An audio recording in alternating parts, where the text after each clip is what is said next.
स्वागत है आप सभी का एक बार फिर से एटीजी क्लासेस में। हम लोग पढ़ रहे थे जूनियर एडेड एग्जाम से संबंधित साइंस विषय के बारे में। तो इसके पहले के चैप्टर्स जो हैं वो कई चैप्टर्स हम लगभग कवर कर चुके हैं और आज का जो चैप्टर है वह है जंतु की संरचना एवं कार्य, जो कि एक महत्वपूर्ण चैप्टर है इस सिलेबस का। तो चलिए इस चैप्टर को हम पढ़ते हैं। और इससे पहले यदि आपने अभी तक चैनल को लाइक और सब्सक्राइब नहीं किया है तो प्लीज़ जल्दी से कर दें चैनल को लाइक, सब्सक्राइब और दोस्तों में शेयर। तो शुरुआत करते हैं इस वीडियो की। तो पहला पॉइंट है हमारा पाचन। पाचन क्या है? तो अघुलनशील भोज्य पदार्थों को सरल तथा घुलनशील अवस्था में बदलने की क्रिया को पाचन कहते हैं। यह क्रिया निम्नलिखित अंगों के द्वारा संपन्न होती है। यानी पाचन है क्या? जो अघुलनशील भोज्य पदार्थ हैं, जैसे जो भोजन में प्रोटीन, वसा, मंड, विटामिन एवं लवण होते हैं, तो इनमें से जो प्रोटीन, मंड और वसा है वह पानी में अघुलनशील होते हैं। तो इन्हीं अघुलनशील भोज्य पदार्थ को सरल तथा घुलनशील अवस्था में बदलने की जो क्रिया है उस क्रिया को पाचन कहते हैं। यह क्रिया जो है पाचन में जो अंग भाग लेते हैं वे क्या कहलाते हैं? वह सभी मिलकर पाचन अंग कहलाते हैं। तो अब हम उनके बारे में पढ़ेंगे। तो चलिए नेक्स्ट है हमारा पाचन अंग जो है वह कौन कौन से होते हैं? तो मुख गुहा, भोजन नली, आमाशय, छोटी आंत, बड़ी आंत, मलाशय एवं गुदा। इसके अतिरिक्त इनसे संबंधित दो पाचन ग्रंथियां भी होती हैं। यानी कि ये जो पाचन अंग हैं इसके अलावा इससे संबंधित जो हैं यानी पाचन से संबंधित दो ग्रंथियां भी होती हैं, जिनमें पहला है यकृत और दूसरा है अग्नाशय। तो अब यकृत के बारे में हम जानते हैं।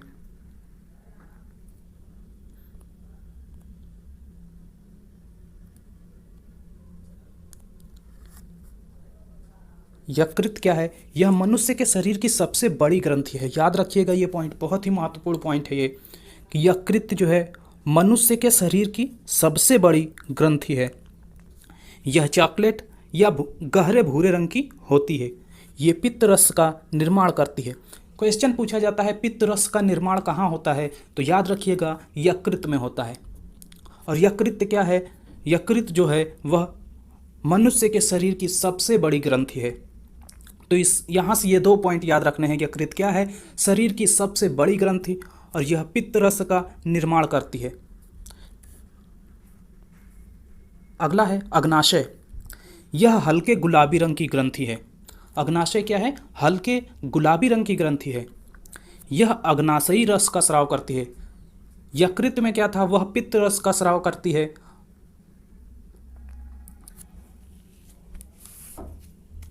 यकृत जो था पित्त रस का निर्माण करती है और अग्नाशय क्या है? यह अग्नाशयी रस का स्राव करती है। पाचन अंग और पाचन ग्रंथियां मिलकर पाचन तंत्र बनाते हैं। यानी कि ये जो जितने हमने अभी पाचन अंग पढ़े वे और जो ये दो पाचन ग्रंथियां हैं यानी कि यकृत और अग्नाशय, ये सभी मिलकर पाचन तंत्र बनाते हैं।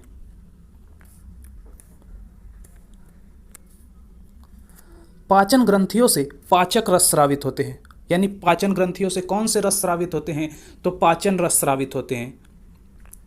ये रस रासायनिक क्रिया द्वारा भोजन में उपस्थित प्रोटीन, मंड तथा वसा को सरल तथा घुलनशील अवस्था में परिवर्तित कर देते हैं। ये सरल पदार्थ कोशिकाओं द्वारा आहार नाल में अवशोषित हो जाते हैं। यानी पाचन ग्रंथियों से जो है कौन सा पाचक रस निकलता है, जिसके द्वारा क्या होता है? जो अघुलनशील ठोस पदार्थ होते हैं, भोज्य पदार्थ जो होते हैं, उन्हें क्या होता है? घुलनशील और अवस्था में परिवर्तित कर देते हैं। सरल और घुलनशील अवस्था में जो रासायनिक क्रिया द्वारा ये जो पाचन परिवर्तित कर देते हैं, ये पदार्थ कोशिकाओं द्वारा आहार नाल में अवशोषित हो जाते हैं।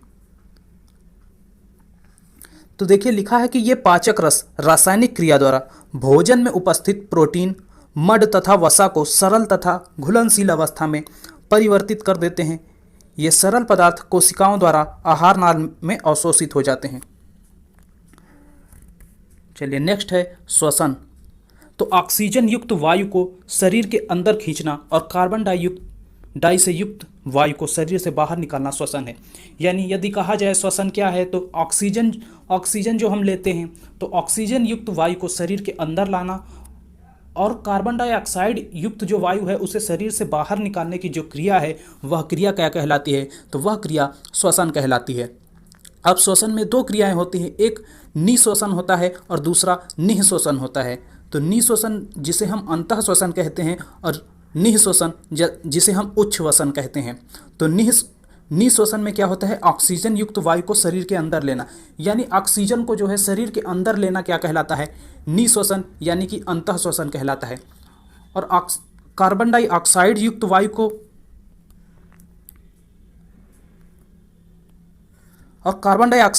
वायु को शरीर से बाहर निकालना क्या कहलाता है, निःश्वसन यानी कि उच्छ्वसन कहलाता है। चलिए नेक्स्ट, मछली में श्वसन क्लोम या गिल्स द्वारा होते हैं। कीट पतंगों जैसे तिलचट्टा, मधुमक्खी, तितली आदि में वायु नलिकाओं द्वारा श्वसन होता है। पक्षियों में फेफड़े से संबंधित वायु कोषों द्वारा और स्तनधारियों में फेफड़े द्वारा श्वसन होता है।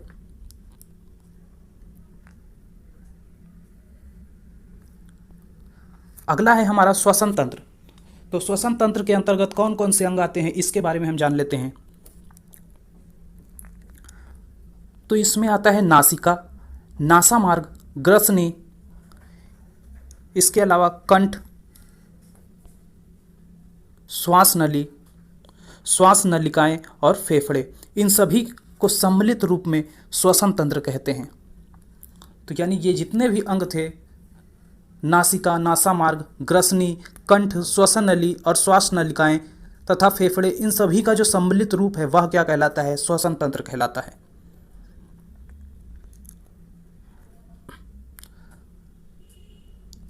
अगला आता है हृदय। हृदय का जो रंग होता है यानी इसका कलर जो पूछा जाए तो वह लाल होता है। इसका आकार कैसा होता है, तो इसका आकार जो है मुट्ठी के आकार जैसा होता है। इसका आकार जो है लगभग मुट्ठी के आकार जैसा होता है।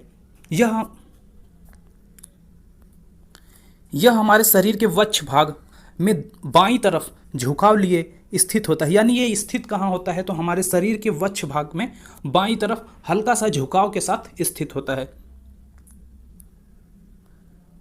हृदय में जो है दो मुख्य कक्ष होते हैं, एक होता है अलिंद और दूसरा होता है निलय।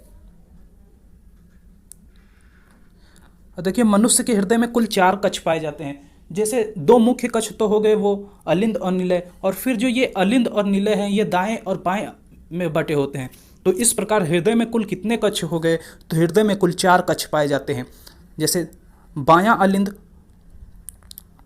और बायां निलय, दायां अलिंद और दायां निलय। तो ये दाएं और बाएं में बटे होते हैं, दो दो पार्ट में।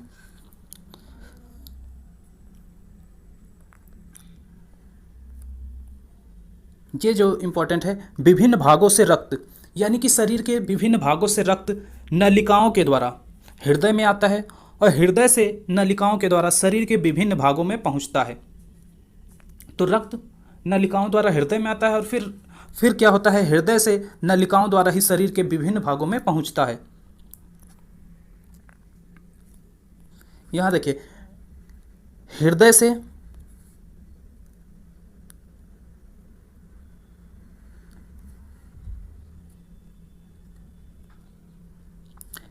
क्या हुआ, ऑक्सीजन रहित यानी कि अशुद्ध रक्त कहाँ आया, फेफड़े में, और फेफड़े से पुनः वो शुद्ध होकर कहाँ, ऑक्सीजन युक्त शुद्ध रक्त जो है वह कहाँ गया, हृदय में।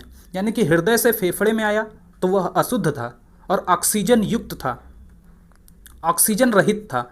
यानी हृदय ने जब अशुद्ध रक्त को फेफड़े में भेजा तो उसमें ऑक्सीजन नहीं था। तो फेफड़े में आने के बाद वह रक्त शुद्ध हुआ और उसमें ऑक्सीजन का मिश्रण हुआ और वह पुनः भेजा गया कहाँ, हृदय में।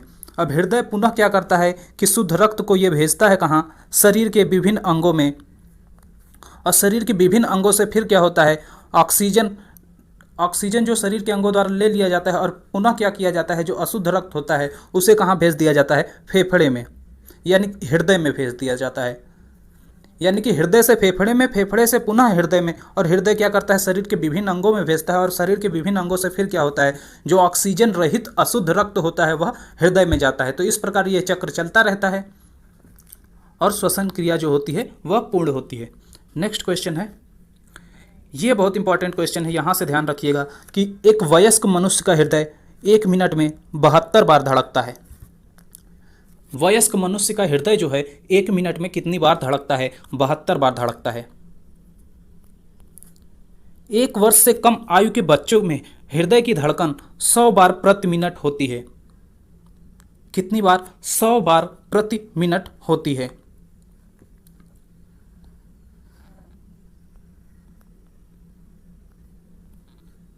आयु बढ़ने के साथ साथ हृदय की धड़कन धीमी हो जाती है। तो इसी वजह से जैसे बच्चे में जब होता है वह 100 बार प्रति मिनट है, और जब वयस्क मनुष्य में होता है वह कितनी बार है, तो 72 बार। यानी कहा जा सकता है कि आयु जैसे जैसे बढ़ती है हृदय की धड़कन धीमी हो जाती है। हृदय की धड़कन जो है तापमान, क्रोध, डर एवं चिंता से बढ़ जाती है। नेक्स्ट है वृक्क यानी कि किडनी। यह क्या करता है, रक्त को छानता है। मनुष्य में 2 वृक्क सेम के आकार के होते हैं। यानी कि किस अवस्था में होते हैं, तो ऐसे मनुष्य में 2 वृक्क पाए जाते हैं जो किस आकार में होते हैं, सेम के बीज के आकार में। चलिए नेक्स्ट है,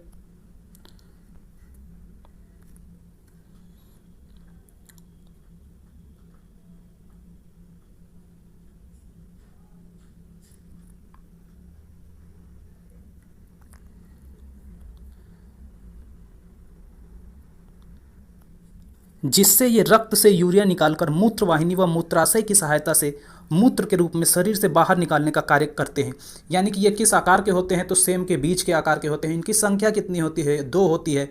ये करते क्या हैं, रक्त को शुद्ध करते हैं।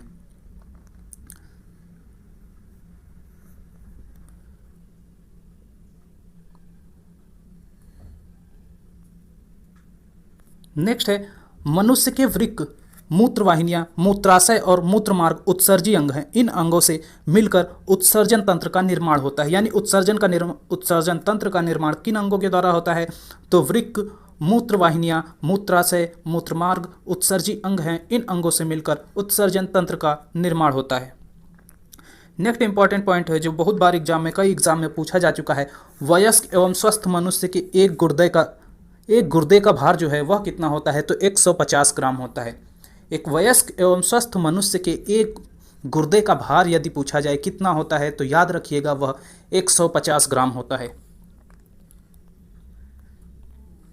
एक वयस्क मनुष्य सामान्यतः 24 घंटे में 1 से 1.8 लीटर मूत्र बाहर निकालता है, जिसमें जल जो होता है वह कितना होता है, 95%, यूरिया 2.5% और अन्य अपशिष्ट पदार्थ जो होते हैं वह कितने होते हैं, वह भी 2.5% होते हैं।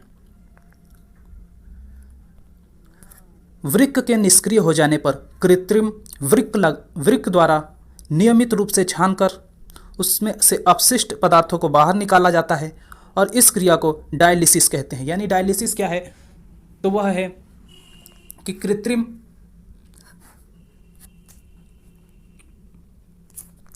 कृत्रिम वृक्क द्वारा रक्त को जो छानने की प्रक्रिया है वह क्या कहलाती है, डायलिसिस कहलाती है।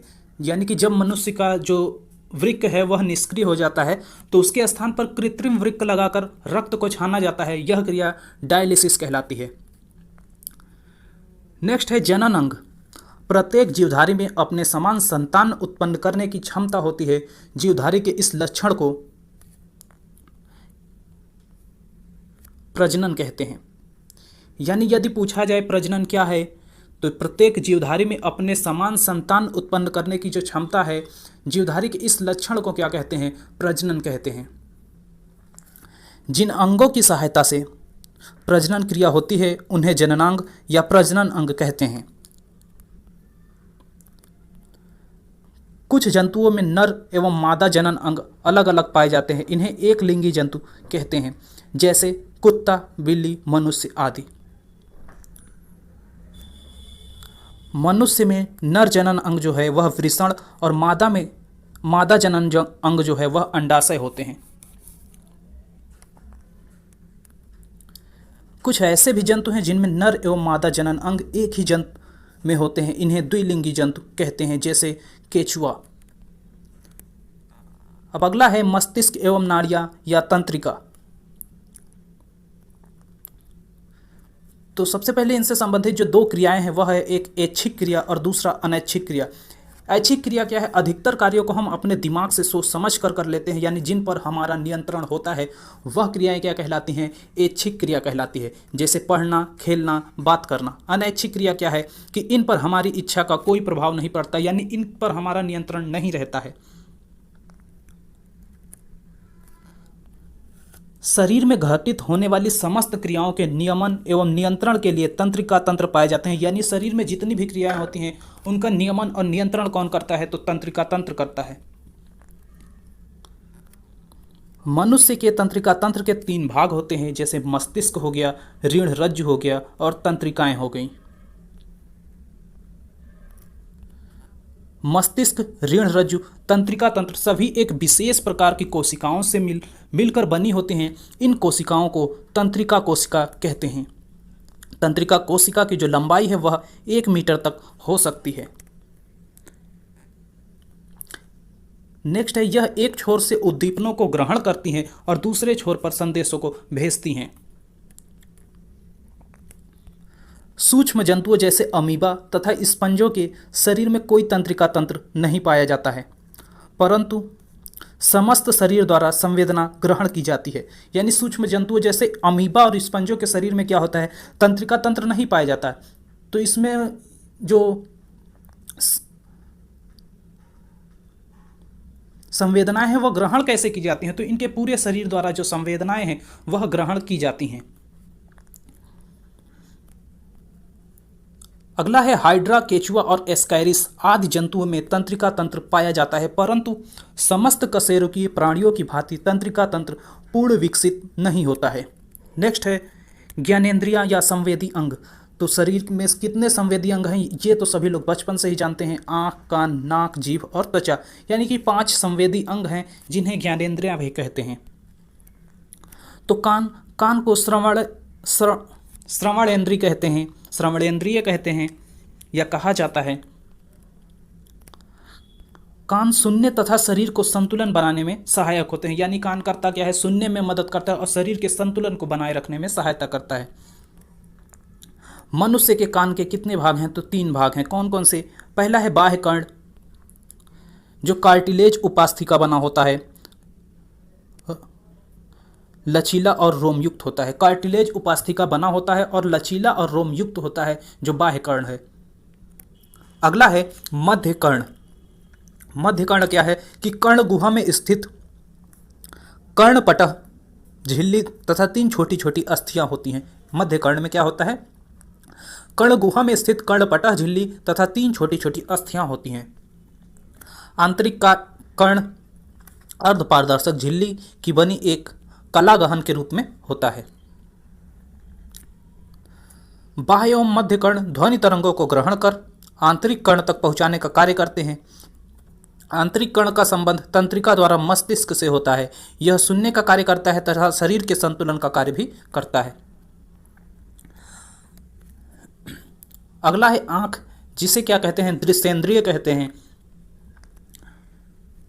तो मनुष्य की आंख कपाल यानी कि खोपड़ी के नेत्र कोटरों में स्थित होती है।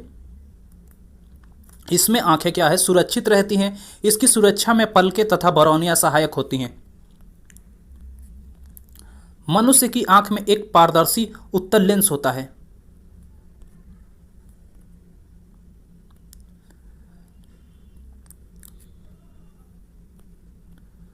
बाहर से केवल आंख का 1/5 भाग ही दिखाई देता है, यानी कुल आंख का 1/5 भाग ही हम बाहर से देख पाते हैं। हाइड्रा एवं केचुआ आदि में क्या होता है? आंखें नहीं होती हैं।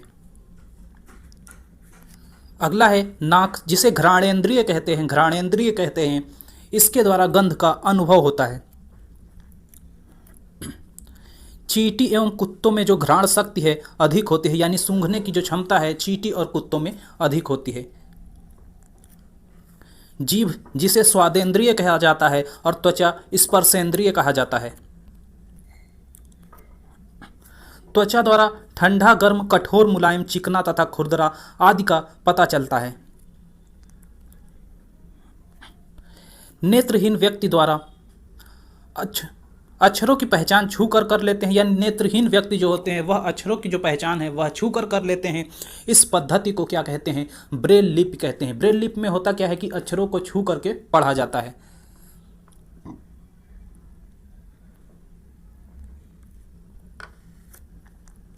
कंकाल तंत्र। जंतुओं में कंकाल दो प्रकार का होता है, एक बाह्य कंकाल और एक अंतः कंकाल। त्वचा के ऊपर पाए जाने वाले कंकाल को क्या हम बाह्य कंकाल कहते हैं, जिसमें बाल, नाखून, सींग और खुर आते हैं। त्वचा के भीतर पाए जाने वाले अस्थि एवं उपास्थि को क्या कहते हैं? अंतः कंकाल कहते हैं। यह इंपॉर्टेंट पॉइंट है कि मनुष्य के शरीर में कुल कितनी अस्थियां होती हैं, तो 206, और शिशुओं में कितनी? 213 पाई जाती हैं। मनुष्य के अंतः कंकाल को दो भागों में बांटा जा सकता है। तो अंतः कंकाल जो है उसको दो भागों में बांटा जा सकता है। पहला है अक्षीय कंकाल और दूसरा है अनुबंधीय कंकाल।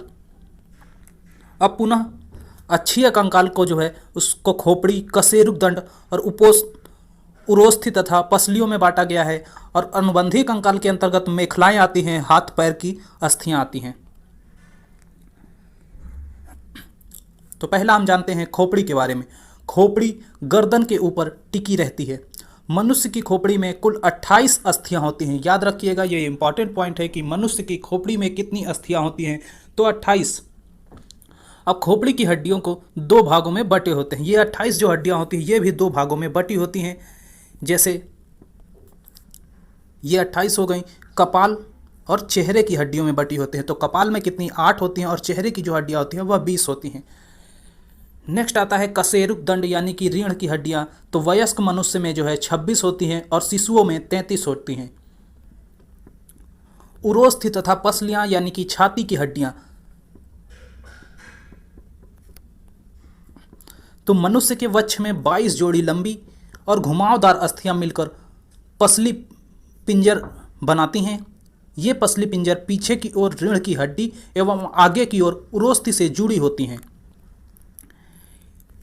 इनका कार्य शरीर के अंदर पाए जाने वाले अंगों जैसे फेफड़ा तथा हृदय को सुरक्षित रखना है। नेक्स्ट है अनुबंधीय कंकाल। इनमें क्या है? मेखलाएं एवं हाथ पैर की हड्डियां आती हैं। इनमें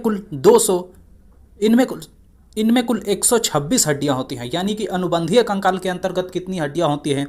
तो 126 होती हैं। नेक्स्ट पॉइंट है संधि। संधि किसे कहते हैं इसको हम जानेंगे। तो हमारा कंकाल तंत्र हड्डियों का बना एक ढांचा होता है। यानी कंकाल तंत्र है क्या? तो एक हड्डियों का ढांचा है। इनकी हड्डियां एक दूसरे से विभिन्न प्रकार से आपस में जुड़ी होती हैं। इन जोड़ों को संधि कहते हैं। यानी कि हड्डियों का जो जोड़ है उसे हम क्या कहते हैं? संधि कहते हैं। अब है कंकाल के कार्य। कंकाल के कार्य के बारे में हम जान लेंगे।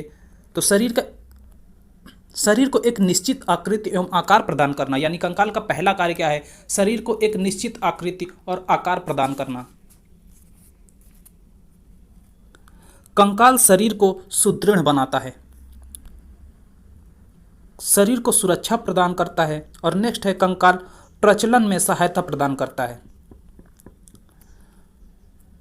अब केचुआ में जो गमन होता है वह सूंक या सीटी के द्वारा होता है। अमीबा कूटपाद द्वारा और पैरामीशियम में रोम जैसी संरचना जिसे सीलिया कहा जाता है उसके द्वारा क्या होता है? गमन होता है।